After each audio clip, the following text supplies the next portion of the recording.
It's not uncommon for parents to be feeling completely out of control as we try and negotiate this new world order.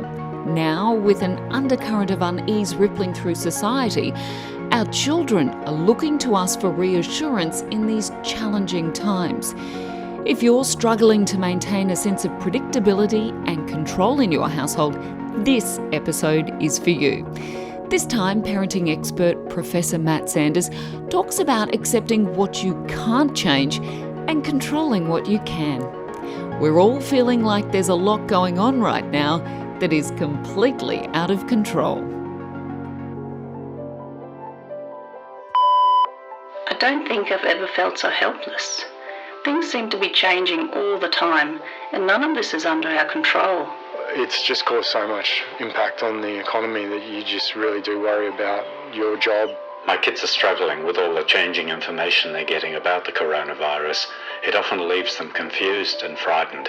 How can I ensure that everybody is safe and not going to be at risk of catching coronavirus? I don't know how we can manage working from home and supporting the kids to do their schoolwork as well. All I seem to be doing is bossing them around. One of the hardest things is not knowing when this will end. When do we get back to normality and how do we do that in a safe way? I was stood down at the end of March. Yeah, big uncertainty insofar as income and job prospects. So, a bit worried about that. We keep hearing about coronavirus statistics every day. I'm worried we'll be like the other countries where it's really bad. One of the real challenges occurring right now is there's a kind of unknowability about many of the things that are happening. We can spend an awful lot of time worrying about things that you can't do anything about, like when schools are going to open again, the kind of social distancing rules there are, when travel restrictions are going to be lifted, when the crisis will actually end. Sometimes accepting that there are things that you can't control and you can't change is one of the best ways of reducing your anxiety and stress. So don't spend too much time worrying about things like the numbers of coronavirus cases, the extent to which we're flattening the curve. Except there are different situations around the world and even within the same country in terms of the number of cases and the way in which the virus is being handled, and also differences between governments and their response. However, if we take in all of the information from across the globe about what's going on with this virus, we'll end up spending a lot of time worrying about things that we can't actually do anything about. So focus on what you can control. What you can control are things like how you plan your day, how you spend your time, what your priorities are, the kind of goals that you have right now, and the daily goals that you might set yourself on a particular day. Then you can make changes that are actually helpful for your family because you can become child-focused and family-centric. So when you're thinking about the information you access, go to a single reliable information source and check maybe a couple of times a day. And what you're looking for is, in particular, local information that is relevant to what you're expected to do with your family and your community, particularly messaging that is around your children's schooling. We've got kids at home and we're having to do, some light form of homeschooling, and that's extremely challenging. We have kids at a variety of ages from 2 to 12, and being able to manage that is really tricky and really hard. How much structure do kids really need in their day? I have 3 teenage daughters, age 18, 16 and 14. The oldest one is at university and the other 2 are doing school via Zoom meetings and Skype. It's hard to keep the girls on track. So getting them up early in the morning, having breakfast at a normal time, having lunch at a normal time and having dinner at a normal time. So all these things are fairly challenging. The main thing that they've been concerned about is obviously not being able to see their friends and all that isolations. It's also different with all of us being home all day. Our routines have really gone out the window, so we're all a bit on edge. Our 18-month-old granddaughter is very agitated at the moment. How can we reassure our granddaughter? It's interesting, we all tend to thrive in environments of predictability and routine, and it's not just young children who benefit from this, it's throughout our lives. Structure helps us cope with the uncertainty of what might happen on a given day or a period of time, and it allows us to be planful, to be organised, to prepare for what we need to do so that we can ready ourselves to undertake whatever actions are required. If you know what's expected of you, you can also prepare your children for what they need to do.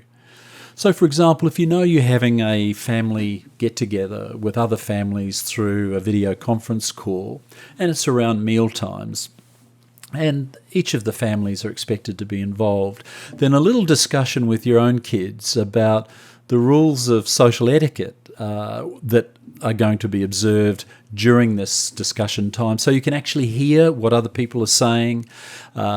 Kids are taking their turn, they're not just running around the place all the time, jumping on and off chairs, which makes the whole experience of interacting with the other family much more difficult and much less enjoyable. With the coronavirus and not being able to go to work and having to keep social distancing, I find that the toughest thing is really to just keep to what you can call a normal routines, and try and have meals at the normal time and try and keep to a normal routine.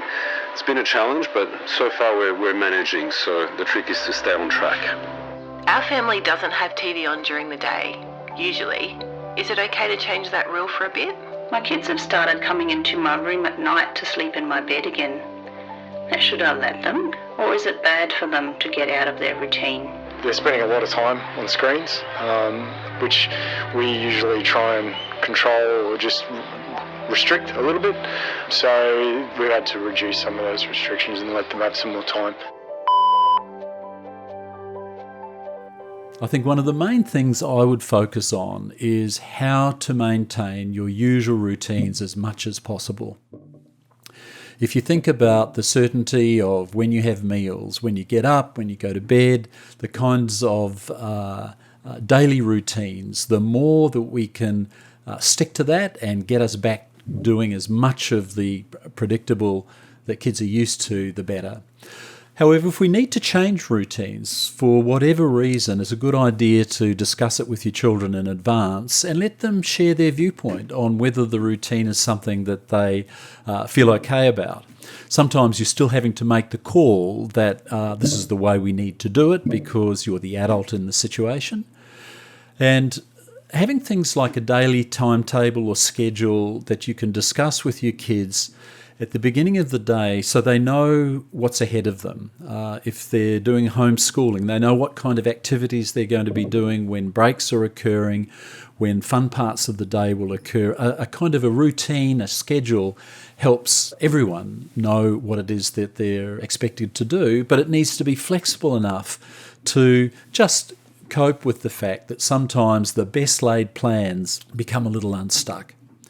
If you're doing homeschooling, set the environment up so there's a proper table for your kids to work at, where there's good lighting, where you can easily come in and leave to provide some supervision, support, answer questions and so on, and help them get started. But let's be realistic. If you can get 2 or 3 hours of good learning out of younger children in a day, that's plenty. For older kids, they will be more self-directed around set assignments they're having to do and won't require the same degree of involvement in their school activities.